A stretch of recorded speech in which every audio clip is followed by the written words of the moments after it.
right. Okay. I think we'll explore this theme further as we move along. But just, I mean, the reason why we even started asking you this, right? The world of learning, whether it's in education, L&D skilling, they're just full of ideas and beliefs about how learning happens, right? And these beliefs not only influence our practice, but also policies and organizational strategies. They influence big budgets, right? And often practitioners tend to rely on our own experience and the trends, but it's important to look at research once in a while to see if our approaches, the methods we use, if they are aligned with what science is really showing. And today, our focus is on cognitive science and educational research. We are here at the start of this year with one of the leading experts in cognitive science in education and instructional design, Carl Hendrick, to unpack insights from his book, Instructional Illusions, that exposes the gap between what we think helps people learn and what evidence actually shows, right? So with that, just I'd love to tell you more about Carl, but in a fun way. So Carl, we'll do a short rapid fire round as always. I'm going to ask you 5 questions and would love you to respond in a line or a few words. um, yeah, are you ready? Yeah. Yeah, okay. uh, do you have a learning goal for 2026? Oh, to learn how to use LLMs better, learn how to use AI better. Okay, wow. That I believe that would be a goal for many of us here. Okay, my Yeah. second question, Parisha, we can maybe stop sharing screen now. Second question is, what's a learning practice you use to believe in, but you don't anymore? It's the same question we asked people, participants. Um, Probably that discovering things for yourself is an effective way of learning something. Okay. Wow, that's one thing we're gonna talk about more. Hmm. Uh, You co-authored this book, Instructional Illusion, one of the really best books in science of learning that came out last year. What was the most fun? So that's the first question. The most fun part aspect of writing the book, and then also the most difficult one. Oh, the most fun part is working with someone like Paul Kirshner, who's someone that I respected for many years and found myself in the lucky position of writing 3 books with him. And then also the most difficult part, I think, is um, I would say um, trying to articulate sometimes complex research into a kind of a language or a lingua franca that will make sense to educators, school leaders. Um, so trying to translate things that are sometimes quite complex into more a democratic language. That's amazing, Carl. I mean, I've been following you on Substack, and I think that's seems to be your forte. But it's good to know that it's a challenge to get to Yeah. what we finally, read. All right. My next question is, what is the most common illusion you see about learning in education? So between educators, and then I'll ask you the same question about L&D professionals because we have both here. The most common illusion. Yeah, Yeah. illusion. So what we know from cognitive science is that learning is incredibly unintuitive. It's something that is very difficult to observe yourself, very untrustworthy. Things that we feel like are learning are often not. And by the same token, there's things that intrinsically feel like we are learning something and very little learning is going on. And by learning here, I'm going to use actually Paul's definition, which I think is probably the most helpful one, which is that learning is a change in long-term memory. And in that sense, I think learning is very unintuitive. So we know this from a whole range of studies, from a whole kind of range of fields. And I would say it has particular resonance for students or people who are in a position where they have to spend a degree of time working independently, and so who have to sort of manage their own learning to an extent. So typically, students often rate cramming the night before or blocked practice as as a very effective study strategy. And it may be true in terms of passing in an exam. But in terms of longer term learning, that kind of stuff is quite easily, quickly forgotten. So we know that we have what Robert Bjork calls desirable difficulties. So varying the conditions of practice, retrieval, spacing, interleaving. These are all things that are sort of uncomfortable in the short term. They're not things that are, they're certainly not things that are natural. They're certainly not things that feel good. And so, um, but they do, in fact, the short-term performance can be very much degraded. So you can actually feel like, I'm just not getting this, is the opposite. But often in the long term, it can lead to longer term learning. So I think that's where the kind of science aspect of it is so important because we would not have really discovered these things through some sort of experimental method. If we were going off vibes or simply what felt right, Yeah. then learning would be quite slow, quite kind of inexact. So I Right. think those findings are helpful in terms of instructional design because they allow us then to make decisions that are probabilistic in nature, Mhm. that we can make decisions that are, well, it's not going to guarantee learning, but it's probably going to be a Mhm. better bet than Mhm. something else. Thanks, Carl. I think you sort of gave a whole frame to this event, even though it was a one-line answer, and I'm still going to ask for a Oh one-line yeah, sorry, on sorry, sorry, sorry. what is I the went off on illusion that. that do you see a difference between what educators believe and what's happened in the L&D, or this thing about how you framed the whole problem of how people understand learning as something intuitive and natural? Like, is that something you see in the L&D field as well amongst the L&D professionals? Well, if I'm being honest, I think that the education field is in desperate need of learning about instructional design. I think that when we talk about education, so if you go into an education department at a university, you'll find a lot of sociologists and philosophers and even anthropologists, and I think um, that's fine. That's fine. Looking at education through a sociological lens is important. But when we're talking about instructional design, when we're talking about, and really what we mean there, or what I mean at least, is the alignment between curriculum, what you're teaching, instruction, how you're teaching it, and assessment, how do you know that they've learned it. Those three things are hugely important. And I think that within the instructional design community, there's incredible knowledge. It was only like relatively recently that I started reading stuff like Herbert Simon, and other kind of instructional design based sort of things. Like, for example, I recently wrote about a book, which I just have recently here, Sciences of the Artificial. Oh, sorry, I'm doing longer than one line now, haven't I? I'm doing it again. I was Um, just going to say that. I mean, I can yeah, just get, I love reading what you write, Carl, and yeah, this can go on. But we really want I'll to come back focus to on that. the illusions that you've mentioned in your book, so we'll get to that. But just, I mean, I Yeah. think this framing that you've done may have given people a sense of, your work. But I just want to also formally tell people who don't know Carl Hendrik, he's the professor. Just a very quick intro, Carl. Professor at University of Applied Science in Amsterdam and leads research that bridges cognitive science, education, psychology, and practice. He's also a member of UNESCO IBE Science of Learning Editorial Board.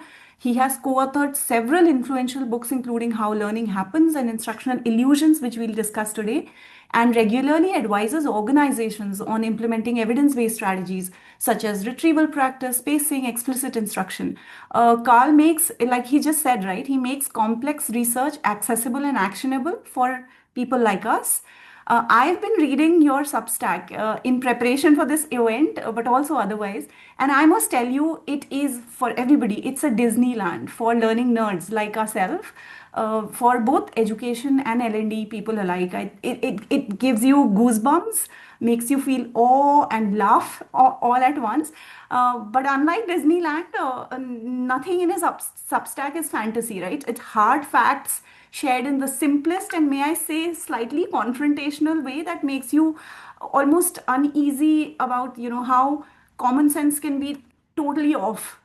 So that's my experience of, just reading his Substack. And Parisha, thanks for posting his Substack link on the chat. Please do explore it. He writes very frequently on everything that's coming out, from cognitive science and education psychology on learning. All right. With that, I just want to take a moment for those of you who are, joining us for the first time to tell you a little bit, a few moments on who we are and what's going to happen today. So the community that's really hosting it, we are the Learning Designers community. We are a volunteer-led global network of learning professionals from development, education, and the corporate sector, essentially dedicated to advancing innovative and impactful learning experiences worldwide, right? We are a new community and a fast-growing community that organizes events like these and bunch of other things. This event is happening in partnership with Learning Planet Institute in their Learning Planet Festival. We'll start this now conversation with Carl. It has already started, but we'll continue this conversation with Carl on his book, The Instructional Illusions. There'll be a free-flowing Q&A for 15-20 minutes after about 20 minutes of my chat with Carl. And we'll tell you a little bit about our upcoming events towards the end. But what the conversation doesn't really end here. There are two things that I want to mention. One is there's an informal discussion, a networking space that happens after 1 hour of this formal event. But this conversation and the key insights, top insights that emerge from this conversation today will be discussed in a practitioners meetup next week. So on 28th Jan, a smaller group, some of us would meet again to just talk about how do these insights really apply to our practice and in our context. What's working for us, what's not working for us. So do join us on 28th. Parisha can paste the link on the chat. And with that, Carl, we'll get to the illusions now. And let's pick one. I've sort of picked up some of the illusions that I thought might be most relevant to the members joining us here. So the first one, right? Um, Engagement illusion. The Hmm. idea that learning is something, and this is a line from your book that I thought was pretty profound. The idea that learning is something visibly observable is misleading. And knowing that true engagement happens in the mind and not necessarily in visible behavior has significant implications for how we teach, right?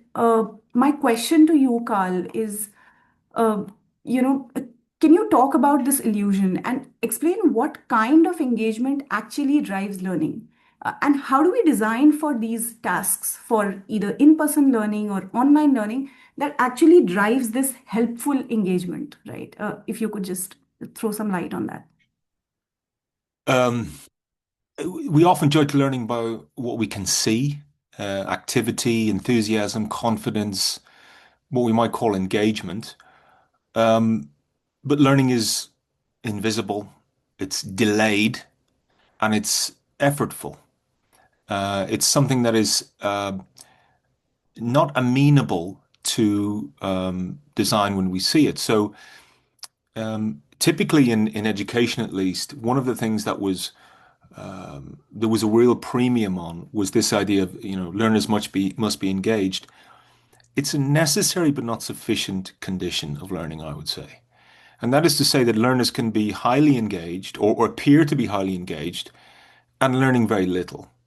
And so I think it's the beginning of describing learning, but again, Robert Bjork's distinction between learning and performance here is helpful. That performance is often a very bad indicator of long-term learning, short-term performance, that is.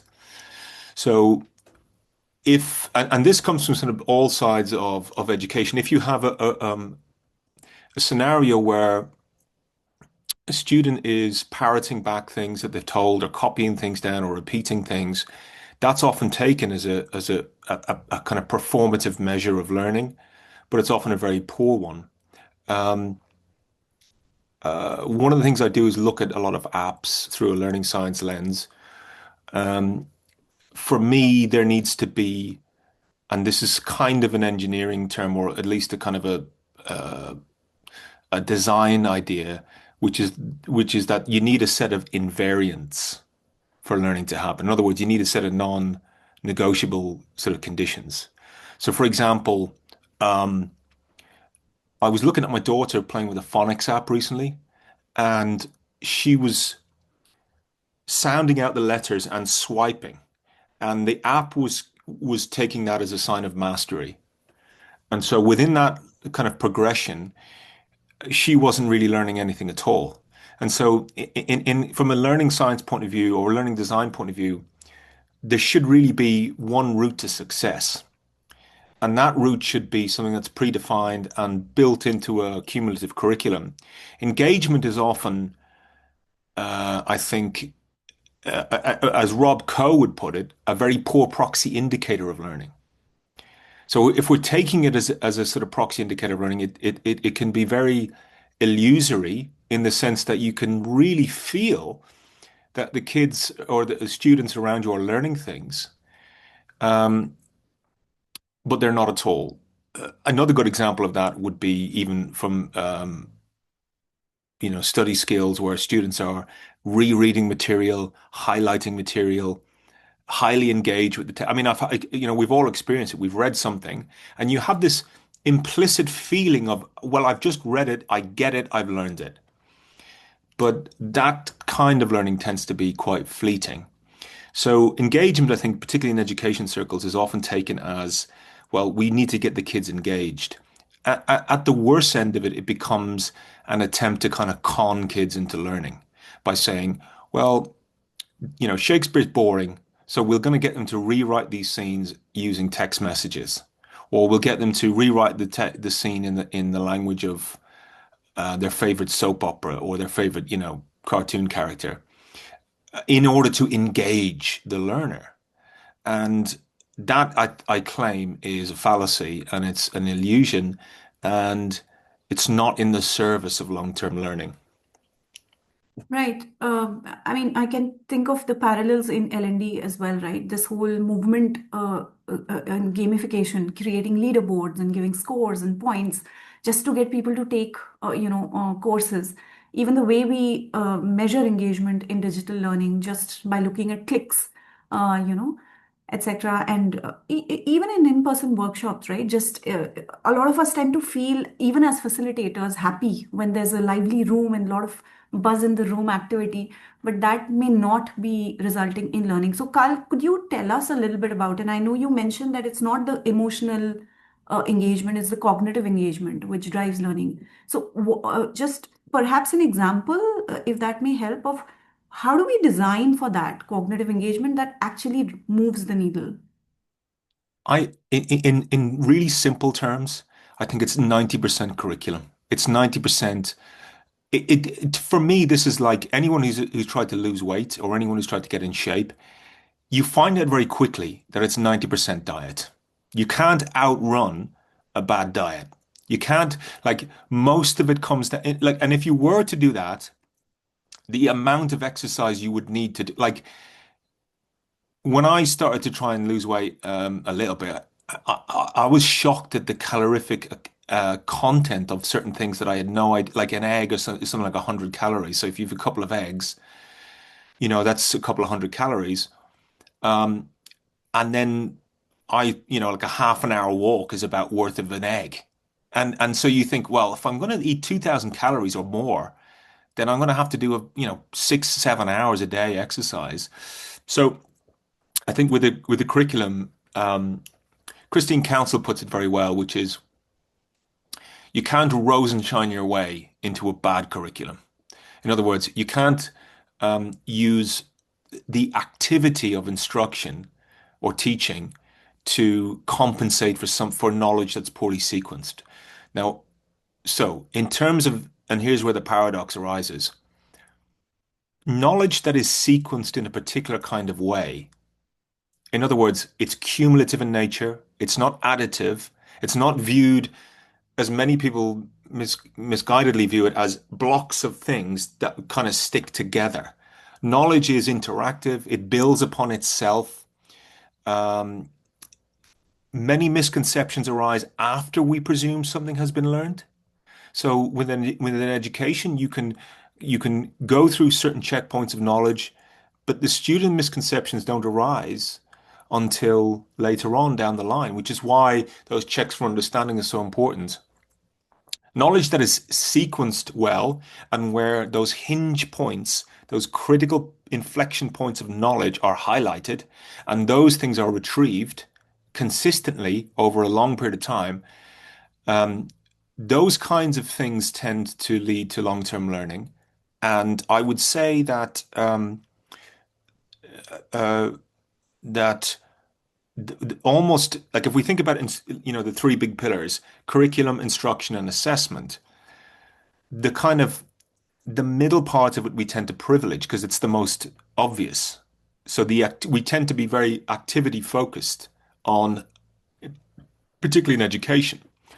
But for me, the activity is irrelevant if the curriculum is not sequenced correctly and designed correctly. And that is where this is something that's wholly missing from education. This idea of curriculum as a design. We are expecting teachers and educators to design curriculum on the fly. It is an extremely complex enterprise to design, to take a domain of knowledge and sequence it correctly in just the right way, to introduce the right topics, to atomize topics and knowledge components into their smallest constituent parts. It's an extremely difficult thing to do, and I suspect that that will be one of the big changes in education in the next 20 years, particularly with the emergence of AI, particularly where I saw one study last year where for a university course, AI designed curricula were judged to be equal, if not better, than some human ones. So I think we're going to move into that zone fairly soon, where, and also, for teachers working in schools, it's incredibly time consuming to do this work, and the rewards I just don't think are enough to justify the time expense. Yeah.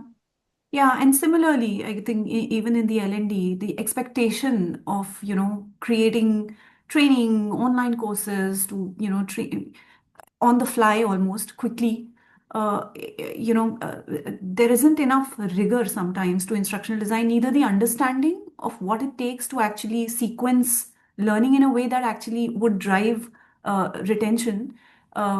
Yeah, so just completely align with that. And a good segue into the next illusion that you talk about, right? And Hmm. totally ironical to everything that we've been discussing, that this is such a conscious effort to design this, and yet we have what you call the discovery illusion, right? That learners will figure it out on their own, and if that learners figure it out, they learn better if they figure it out on their own. So, just if you could talk a little bit about this illusion, the discovery illusion, why does it even exist first? And what does science really say about when discovery based learning works and when it doesn't work? Great question. Well, first of all, I'd say discovery is how experts learn. It's not how novices learn. And in the vast majority of cases, as in like, you know, where we have designed uh, an environment for people to learn, we're usually talking about novices. We want someone to learn something. It comes, I think, there's a very long tradition of this. From a philosophical a viewpoint, it really starts with someone like Rousseau, who wrote a book called Emile about how children should be educated. Um, Ironically, he actually gave up his own children for care, but he nonetheless wrote a book called Emile, and the book is really an extremely progressive look about that society is a corrupting influence on the child, and the child should be allowed to follow their own passions and to just find out what they love and find out what they discover. And that's a view that has really persisted into the 20th century. It becomes sort of consolidated with people like Piaget, who said a version of the following statement: every time you tell something to a child, You've deprived them of the opportunity to discover it for themselves. These are things that are, they kind of tend to fly well in a TED talk, but they're not really supported by, they work well in a Hollywood movie or they work well in a Hallmark greeting card. But um, the problem is that from a cognitive science point of view, it's quite elegantly explained by cognitive load theory, which is that we have a very limited, our cognitive architecture is um, it's fairly standard. We have a very limited working memory. And for novices, when they are overloaded, when their working memory is overloaded, it's very difficult to um, encode that knowledge, and certainly difficult to access prior knowledge and to effectively learn, which is to kind of change or adapt or form long-term memories. So the discovery illusion then is this idea that you know because I learned to do this as an expert myself, that's how others should learn. You don't see many discovery learning driving instructors. You don't see very many discovery learning, doctors or fighter pilots. In almost every domain that matters, you accept that there is an agreed upon body of knowledge that is hard fought and hard learned and structured and sequenced in a particular order, and that almost every kind of usable um, a kind of scientific kind of human endeavor has been largely like the guild process of a master and an apprentice or someone teaching someone else. Now, within the cognitive load theory framework, there is a contested idea that comes from evolutionary psychology, which is that of David Geary's work on biologically primary knowledge, which is, and this is, I think, where the illusion comes from. Learning to talk, learning to walk are natural. You do discover those things, but they are evolutionary traits that we have acquired over many millions of years. Um, he distinguishes that between biologically secondary knowledge, which is writing, reading, maths. These are very new in our evolutionary history. Writing is and reading, we're really talking about 6,000 years old. We have not evolved to learn those things naturally. Learning to and anyone who has children will be amazed at what their children can pick up just by listening. But as soon as they start having to learn and read, it becomes a much more effortful, difficult thing for the child, which is why I would say, in education at least, the best designed curricula are all usually with phonics instruction or early reading instruction. It's superbly sequenced um, in a way that lots of other education isn't. So it's this idea that I think because we learn some things naturally, that's how we should learn all things. And that's, I think, that's where the illusion arises from. Can I ask you, what about things like, and there are people from skilling L&D backgrounds, people working on communication skills, project management, or instructional design, stuff like that. Where does that fall in this category? Um, could you say a bit more what you mean by those things? Like what are those, what are those knowledge domains like? Hmm. Do you mean like I mean, so what do you say mean? thing, soft skills, for example, that Yeah. domain, is that like evolutionary? Do we learn that on our own, or does it need explicit instruction to learn communication, Oh, conflict resolution, stuff like that? I I tend to think that um, you often hear these phrases like 21st century skills talked about in it's usually a kind of an alliterative collection of words like the four C's or something like that, which immediately should raise alarm bells and suspicion because either you're just extremely lucky that the four things that you value are begin with the same letter, or you've made them up. So, curation, creativity, collaboration, all these kind of things. Like um, creativity, well, I think creativity, I think it emerges from a sort of uh, knowing a lot of stuff about a particular domain or how things work. It's this sort of reintegration of ideas and things. So there's that. But certainly things like collaboration, I think they're largely innate. Like we have evolved to be collaborative individuals. We may be able to, at some kind of, level, learn a couple of things, but in general, the things that are valuable in terms of instructional design are things that are like quadratic equations, or how to do product sum formula, or certain vocabulary words, or political ideas. These are things that, the vast majority of people are not going to learn them on their own. Now, where there is scope for this, I think, is within the cognitive load theory framework, which is what's called the expertise reversal effect. So it is true, I think, that when I say novices, I mean, everyone can become a relative expert. And once that happens, then I think discovery learning approaches are entirely appropriate. So if you have a lot of expertise in a particular domain, then, by all means, I think it's a very good approach to work independently on a particular thing. But, as Paul and I said in How Learning Happens, the paradox is that independent learning is a bad way to become an independent learner. Like the trick is that the methods that get you towards a desired outcome often look very different than the desired outcome.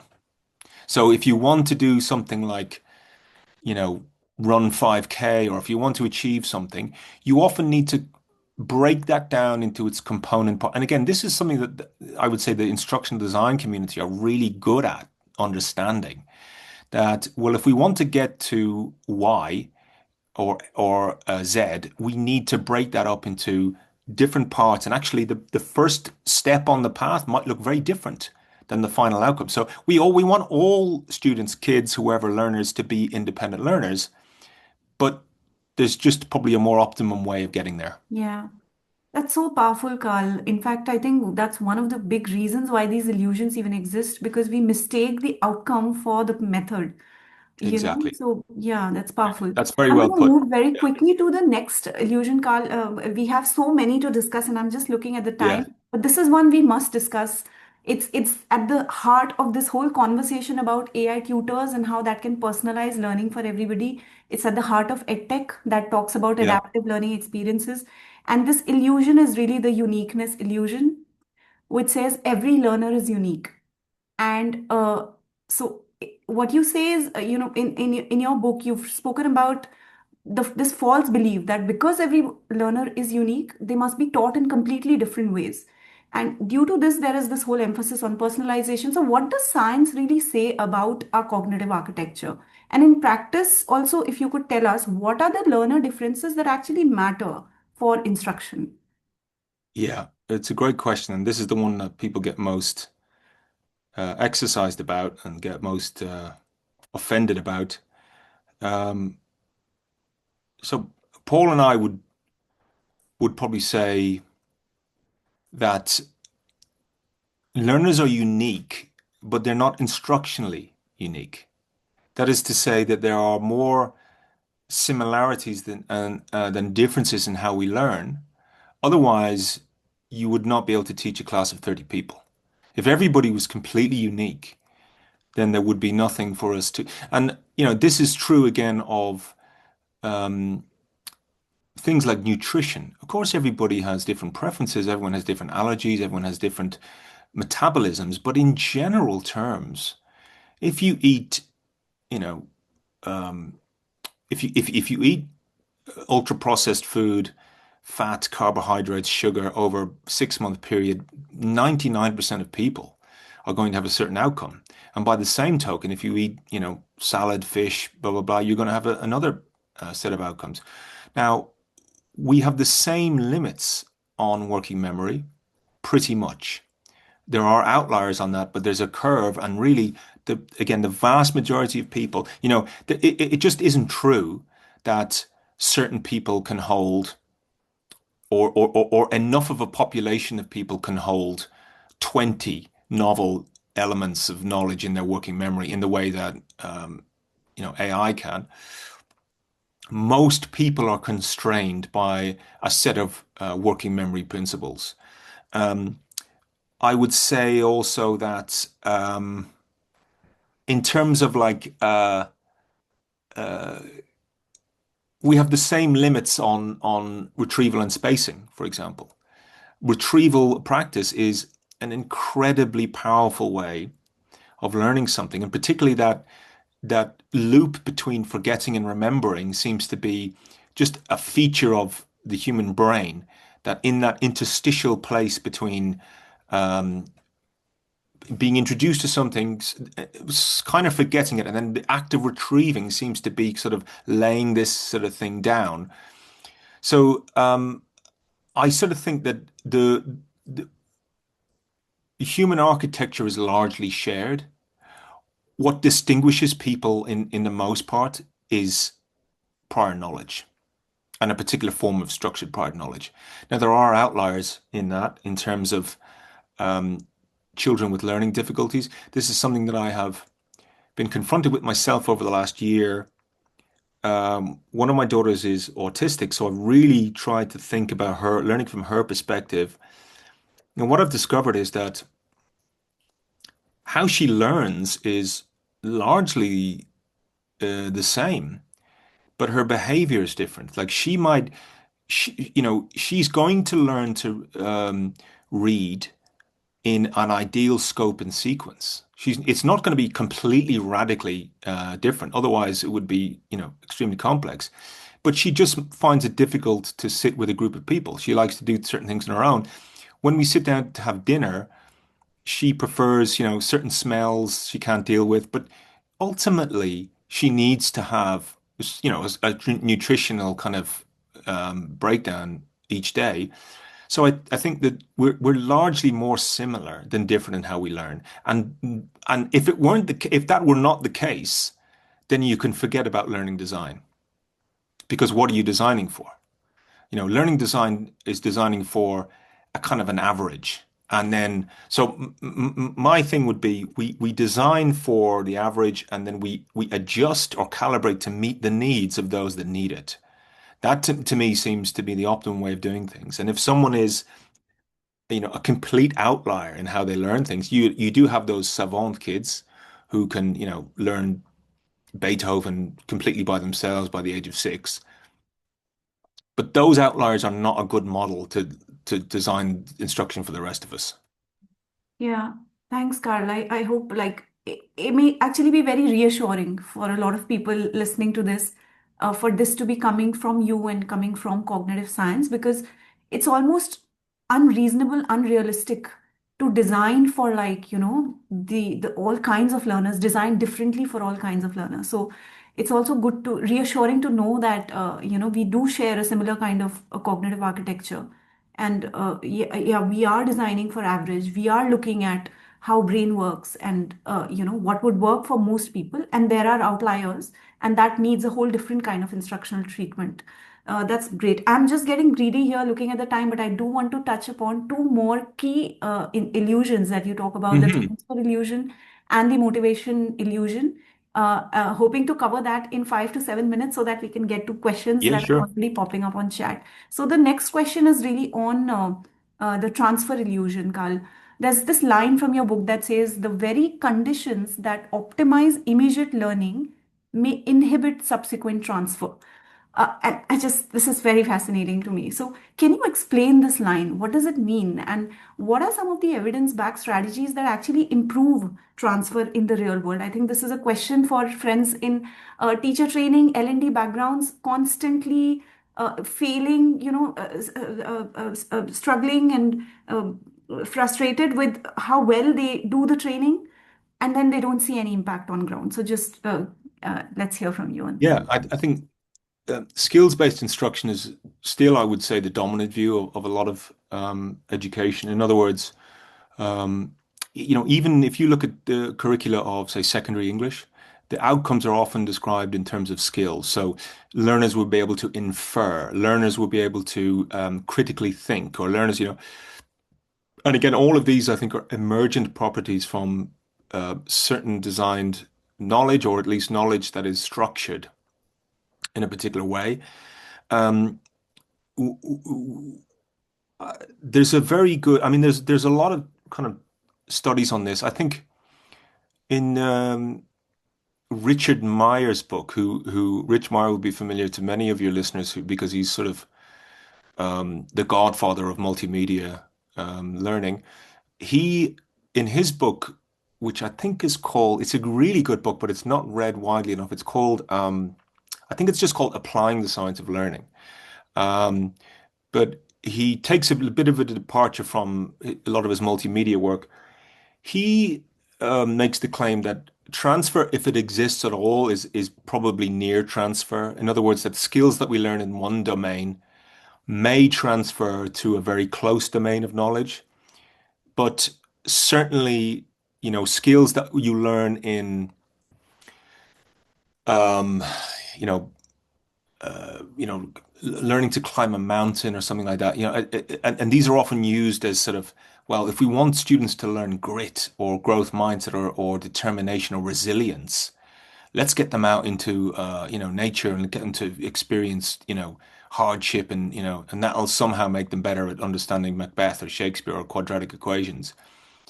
Well, that view is as stupid as it sounds, but I think that, uh, you know, one of my favorite studies on this, which I thought was really revealing, was another one by George Miller, where he got students to look up words in the vocabulary and then see if they could apply that new knowledge, even just within the same domain. So they learned words like um, careful, and then they would look up a word in the dictionary, and one of the words they looked at was the word meticulous. And one of these students then wrote, they had to put it in a sentence. And in their head, they had the sentence, I was very careful about falling off the cliff. And what they wrote was, I was very meticulous about falling off the cliff, which essentially is like you know, a suicidal admission. And that sentence, I thought, well, God, that's really, if it doesn't even transfer that near, then like, as in, you might learn the word, but then you still need a whole lot of knowledge around that to make it work.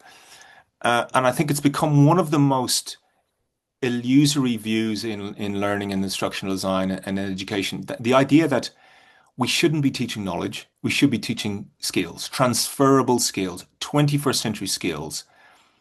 Um, and yet, I think a lot of those, again, we're back to the outcome versus the process.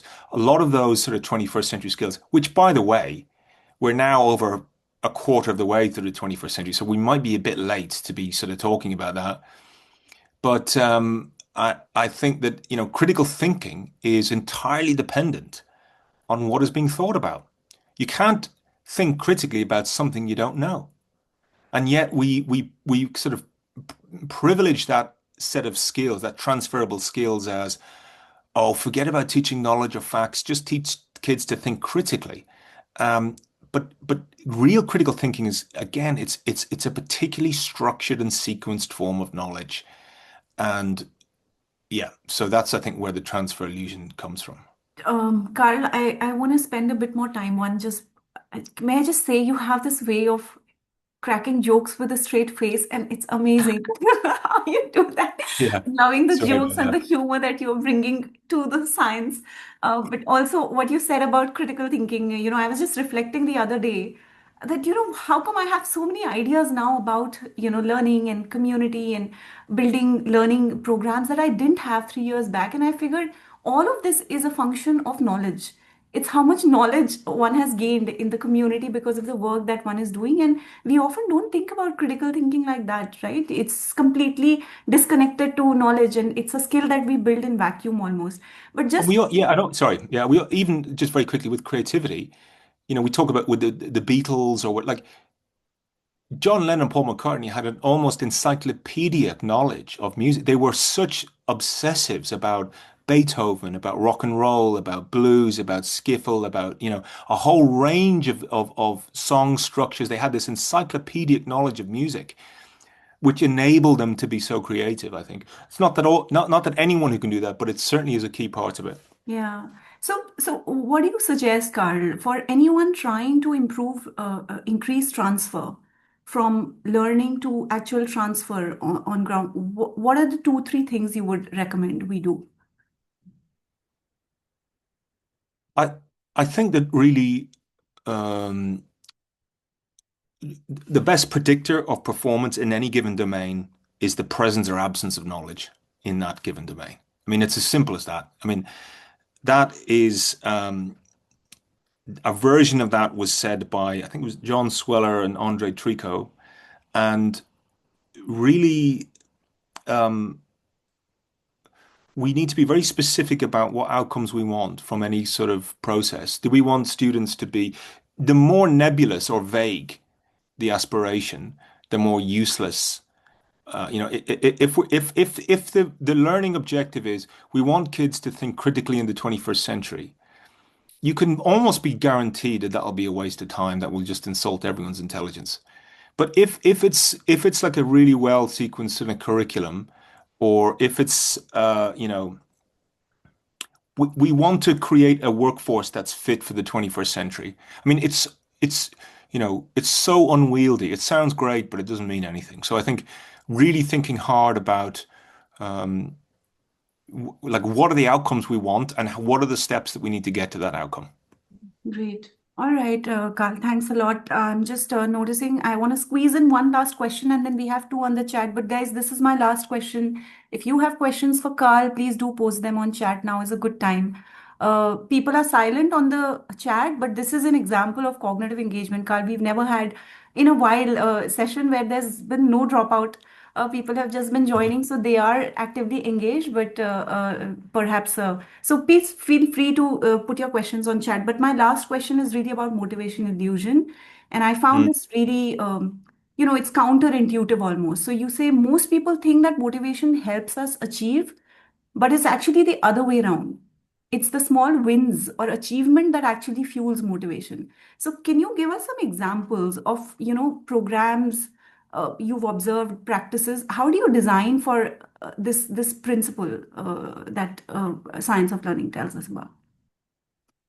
I think the best example I can give, and also in terms of a design of learning, is the Couch to 5K program, which when I did it a couple of years ago, I realized, wow, all these things I'm talking about, motivation, design, curriculum, you almost can't get a better symbol of this. So, for example, if your objective is to run 5K, and I tried to do this, as every man who gets into his 40s does, thinks that they're going to get fit, and I thought, oh, I'll just run 5K, and thought, well, it can't be that difficult. What do? You just run.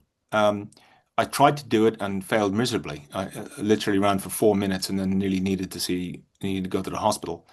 And then someone said to me, you should really try the Couch to 5K plan. And the Couch to 5K plan is, for anyone who doesn't know, is it's over 6 weeks. You do 3 sessions a week. The first week is you run for 60 seconds, you walk for 90 seconds, and you do that about 6 times, like in half an hour. So you run for 60 seconds, you run, and I remember thinking, well, this is the one for me. I can definitely do that. I can run for 60 seconds. Week two, it's attenuated. The design is such that you now run for 90 seconds and you walk for 60 seconds. And this is what I mean about kind of irresistible learning. Every step of the way, and then by week three, you're running for 3 minutes. A week four, you're running five, and by the time you get to week 6 or 7, you're running for 25 minutes effortlessly. You know, you may be slower than a lot of people, but it's the most brilliantly designed program in terms of it takes into account the limits of human physicality. It takes into account motivation. Now, back to motivation and achievement. The thing that motivated me with that wasn't the new trainers that I bought or the music or even the goal. Like the idea of getting fit, it wasn't enough to motivate me to do things that I hated doing. What motivated me was this feeling of achievement, those little small wins of achievement where, oh, I just ran for 6 times for 60 seconds. I've never done that before. And I achieved it. And then week one, and little small wins as you go. And what I think we find is that we tend to think that there's a kind of a kind of a linearity that you do some sort of motivational thing, some sort of intervention, motivation has occurred, and then you achieve. actually the causal arrow is probably the wrong way around. It's actually those achievements that lead to motivation. And we have many students, many kids in schools and many people in workplaces who've never experienced achievement. They've never experienced that small taste of success in a particular domain of knowledge. And so they're entirely demotivated. And what you find is, and I have this experience in 20 years of teaching, that if you design something well and you design the conditions where a student can achieve something like I achieved with running, it's a profoundly motivating thing in a way that other things aren't.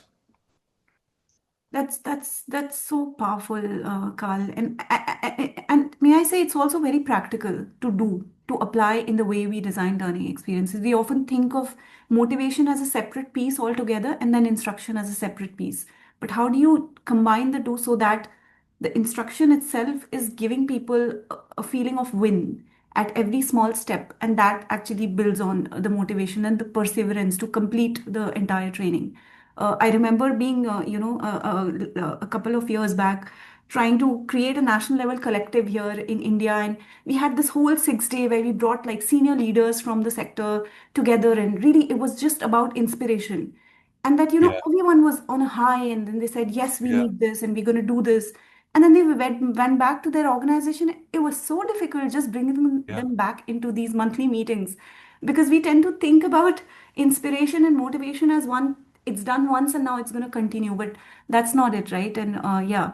Okay, I'm going to hand Anything, over yeah, now. sorry. Sorry, Carl, go on. I was going to say, anything that's worth anything in life is the people who show up day after day. They do the boring things constantly. They do the things that they do it despite not wanting to do it. They they just show up and they do it, even on a day where they go, I'm not feeling like I want to do this thing, but they just do it.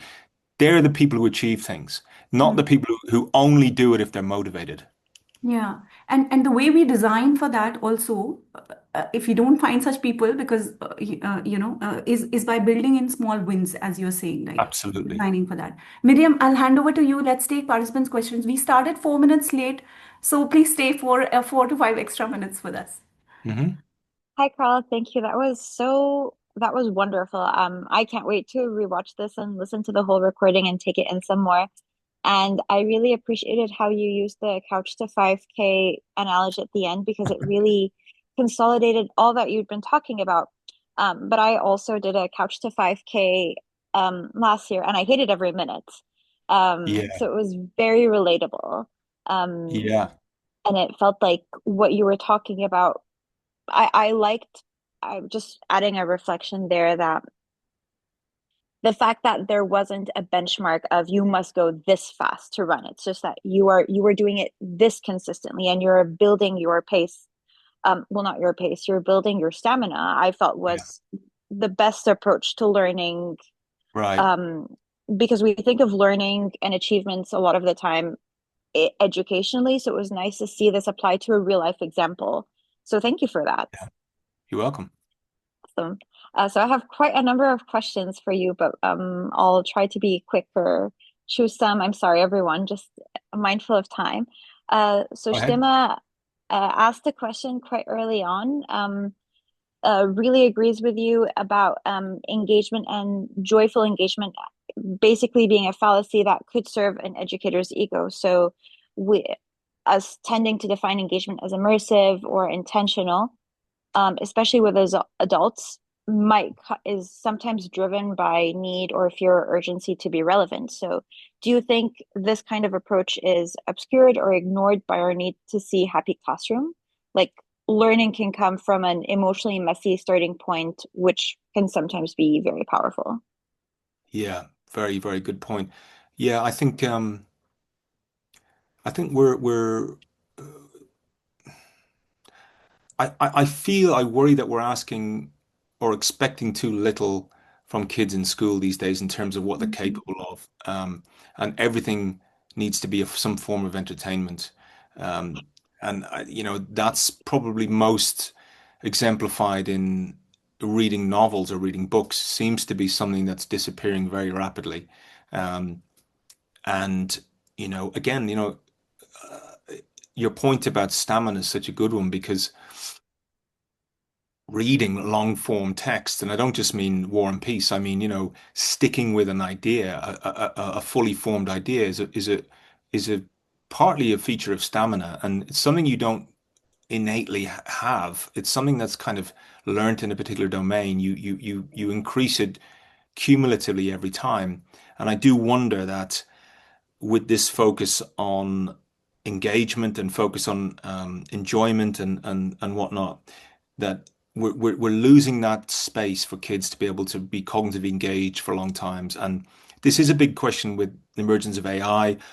I was at a forum recently at Google DeepMind, and the whole forum was about the concept of cognitive offloading and the idea that are we offloading cognition to AI, and what will be the long-term cost of that. So I think we should, learning can be passionate, it can be engaging, and it should be interesting and whatnot. But there also needs to be an expectation that we're going to kind of think hard about this, and and there'll be an element of struggle, and that learning needs to be uh, if it's frictionless, then there's probably going to be little learning. There needs to be some aspect of friction for learning to happen. Yeah, I agree with all the above, and I really like how you also combined it with AI. And I hope it's okay that I'm relating what you're saying to my own experiences. But I'm finding, for example, that I'm relying on AI with some of my work a little too easily these days, and I Yeah. wonder, does that I'm taking away from myself the small cognitive challenges. Um, and I wonder, it's like it's not all supposed to be fun and games. I agree with you. And I personally have retained the information and the knowledge that I know, the learning through my harder experiences and not just my enjoyable ones. Yeah, So absolutely. Yeah, yeah. thank you Great. for consolidating. Oh, sorry, go on. No, thank you. Great point. Yeah, and I appreciate you, and I'm sure many other people here do. I appreciate you consolidating enjoyment of learning and AI and this binary of hard things as well. Thank you. Um, I'll move on to the next question. Grangevelt, I hope I've said that wrong. Right, I'm sorry. Um, has heard you speak about designing learning based on what we know about um, cognitive architecture and how people learn. So they're curious to hear your perspective on universal design for learning, particularly in relation to designing for learners on the margin, and to what extent cognitive science might support UDL principles. Yeah. I UDL, I think, is there's some overlaps, I think, with cognitive science and things like cognitive load theory, but there's a lot of things that are um, that would be challenged. I think um, the idea that learning needs to be authentic in some way is a nice idea, but it's also, I think, a problematic one because um, how do you design authentic learning experiences for things like quadratic equations or a whole range of things? Certainly, authentic learning experiences can be helpful for certain things, but if we're having to design an authentically rich, context-rich sort of experience, then you rapidly run out of road in terms of what you're capable of, in terms of your capacity and whatnot. So I'm not um, I'm not the best person to answer a question about UDL, but I would just sort of flag that I'm aware that there is some tension there with cognitive science principles, but I think someone else might be able to answer that better than me. Okay, thank you so much. But Thank you. I that's relatable, and I agree. Shabnam is asked, how can design thinking principles be used to improve the way we design learning experiences for skill transfer? Yeah, that's a really good question. So I think that there was also a point about how um, um when you have kind of one day events or these sort of, singular one day workshops or whatnot, that those can tend to be quite inspirational. They can tend to be quite enthusiastic, but often they don't lead to long-term learning.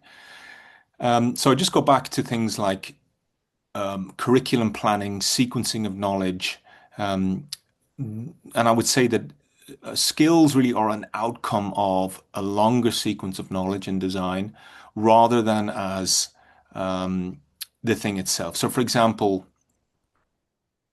one of the things you see in education a lot is this idea of getting kids to think like a scientist. And it's a very noble aim and it's very interesting. But kids don't think like scientists because they're not scientists. And so it may be a nice outcome at the end where you can have kids think like scientists. But how do we get them there? Well, we get them there by giving them all the knowledge that a scientist has. And the idea that kids can think like scientists without any scientific knowledge is a problem. And similarly, the skill of, particular skills that we see in the workplace, for example, um, I think again, this idea of atomization and breaking the constituent components down into individual parts, practicing them to mastery, hitting those particularly mastery gates, and then building up to that global skill. Like if a learning designer cannot explain or break down the component skills of a larger global skill, then I think that's something that needs to be looked at because invariably any kind of global skill will need that sort of breaking down. But I find myself really interested in the L&D community because I think um, I find myself reading much more in this domain because I think there's such clever thinking in learning design um, in a way that's I've not seen in education, for example. There's such a kind of an elegant, it's almost like an engineering mindset, Mm. which I think is really, really yeah, I really like that because I in education there's a lot of things that are like I say inspiration based or motivational based or based upon philosophy or so the engineering kind of like what's the efficient way from getting X to Y is I really like that. Okay. I agree with a lot of what you said. I'm just very aware of time, so I'm not going to comment on all the things, but thank you for what you said about learning design. And I fully agree with you. I love how learning design gets us to think, in my experience, a bit more broadly from compared to the typical education setup and what we were taught to do there. It's wonderful setup in some ways, but learning design is much more broad and varied. Great. Um, uh, Thanks so much, Miriam. I'm just going to combine a couple of questions, Carl, and hoping you can Hmm. answer in just about a minute or two because Sure. we'll close, guys, in about 4 minutes exactly. So, just two questions, Carl. One, somebody, I mean, it's both coming from education and L&D space. So, Joyce is asking one very important, interesting question, right? This whole definition of a change in long-term memory and how learning needs to be practiced and spaced, retrieved, etc., right? And yet there is this whole trend of micro learning. So she's sort of trying to understand, believe, Joyce, how does micro learning then really, does it help? And also, if we even understand that this requires a spaced practice, how do you convince, leadership to sort of invest in something like that, the L&D trainings, for instance? So they're okay, like giving their, employees out for a couple of days or just a couple of hours, but how do you convince, how do you make that happen is the first one. And the second question is really coming from educators and also L&D practitioners again about what can we apply, how can we learn more about this. So if in your mind there are ways to just learn very application oriented insights or emerging from cognitive science of learning in general, what's that place? I would definitely recommend Carl's Substack, but Carl, if you have any other recommendations on how to keep pace with what's emerging from science of learning. So on the microlearning question, I think Nidhi Sachdeva, who is really, I think, probably the world's leading expert on that field. She's an amazing, not just a scientist and an academic, but she's a brilliant speaker and uh, a kind of an explainer of those things. So she has, I believe she did her PhD on microlearning. But so if you just listen to her rather than listen to me, because she's just amazing. Secondly, in terms of where to go, I think I would say um, uh, I would say the books to I think which are good overviews are Rosenshine's Principles. I think is a really good, and you can there's a Rosenshine's Principles. I think it's with the AFT, the American Federation of Teachers. There's a document that's about 4 pages long where Rosenshine essentially amalgamates a load of research from instructional design and puts it in a set of 8 to 10 principles. And in terms of learning, those principles are you will not go far wrong if you apply those principles in almost any learning context. So there are things like breaking things down into small steps, retrieving previous knowledge, and so on and so forth. That's really good. I would say for learning design, uh, there's a book. Well, there's a lot of kind of obscure books, but one I really like actually, which I happen to have here, is um, Applying Cognitive Science to Education by Frederick Reif. Apparently, that's how you pronounce his name. That's a book that's like it's really about science education or maths education, but it's a really good readable book on that. Um, Dan Willingham, look up Dan Willingham, any articles and stuff he's written online. He's, I think, a brilliant thinker. Dylan William, read his work on assessment for learning and embedded formative assessment. Certainly read that. Um, Obviously, Paul Kirshner is a great thinker in the field. And I think that if you do manage to make your way to Substack or LinkedIn or Twitter, there's a really good network of people on there that you can sort of learn a lot from in terms of just new papers and new ideas and blogs and things like that. So I think those resources are a good start. Great, awesome. Thanks so much for all those resources, and we'll try and share that on our page, Carl. We create a sort of carousel based on the key insights that emerge from the session. So if you want to get access to that and all the resources that you just mentioned, we post that on our LinkedIn. So you can follow us on LinkedIn to get all of these recommendations in one place. But thanks so much. I mean, I have no words really to thank you for this session and rightly coming at the start of the year. I think there's many members in our community that have been wanting to get into, science of learning, but don't quite know where to start. I think this has been eye-opening for those people and also for people who are already into it and just want to strengthen their practice with science of learning. So thanks a bunch for opening our eyes to those illusions and for all the jokes as well as like amazing insights from so many other researchers as well as your own work. Um, Thanks so much for having me. It's been a real honor. I've just added in on the me and Paul and others designed a course for Academica. On that website, there's a free guide I just forgot on the science of learning and a free implementation guide as well. Um, that is, free for your viewers, your listeners. And that's yeah, that's another good place in terms of instructional design. But yeah, really great. Thanks so much for having me. It's been an honor to talk to you, and I look forward to learning more from the excellent L&D community. Awesome. Great. Thanks so much, Carl. And I'll just take a moment to share, we organize these kind of events once every month or once in 2 months. So just want to share the events that are coming up next at LDC. I mean, like I said, this conversation doesn't end here. So we've gained a couple of insights from Carl today, but we'll meet next week to really talk about how they apply to our practice. Have we already tried applying some of these principles? If yes, how has that worked for us? What doesn't quite apply in our context? So we'll just look at what it means to really apply science of learning in our own work. So that's the meetup happening next week. Do join us to take this conversation forward.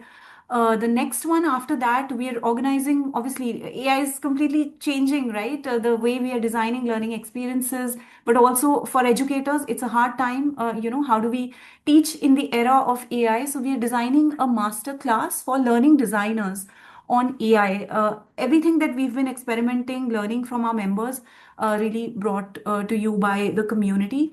So you can sign up for this master class on Luma. And we run a blog that spotlights stories of learning innovation from Global South. This time, our theme is behavior change oriented learning. So, what kind of learning design actually changes behavior on ground? If you have a story to share, we publish practitioner stories, something you've done on ground, something you've learned from, please do submit your blog. And this blog is published in partnership with Catalyst Now and Learning Planet Institute and reaches over 10,000 plus L&D professionals, educators, instructional designers across 40 plus countries. So please do write and share your stories with us. And with that, I just formally want to close this event. Thanks again, everybody. Thanks, Carl, for joining us. Typically, these events bring a lot of like minded people together. If you want to stay back to just get to know who else is listening who's participating, you can stay back for another 10-15 minutes, just an informal round of introduction and reflections on the session. Thank you so much, everybody, and we'll start networking in just about a few seconds.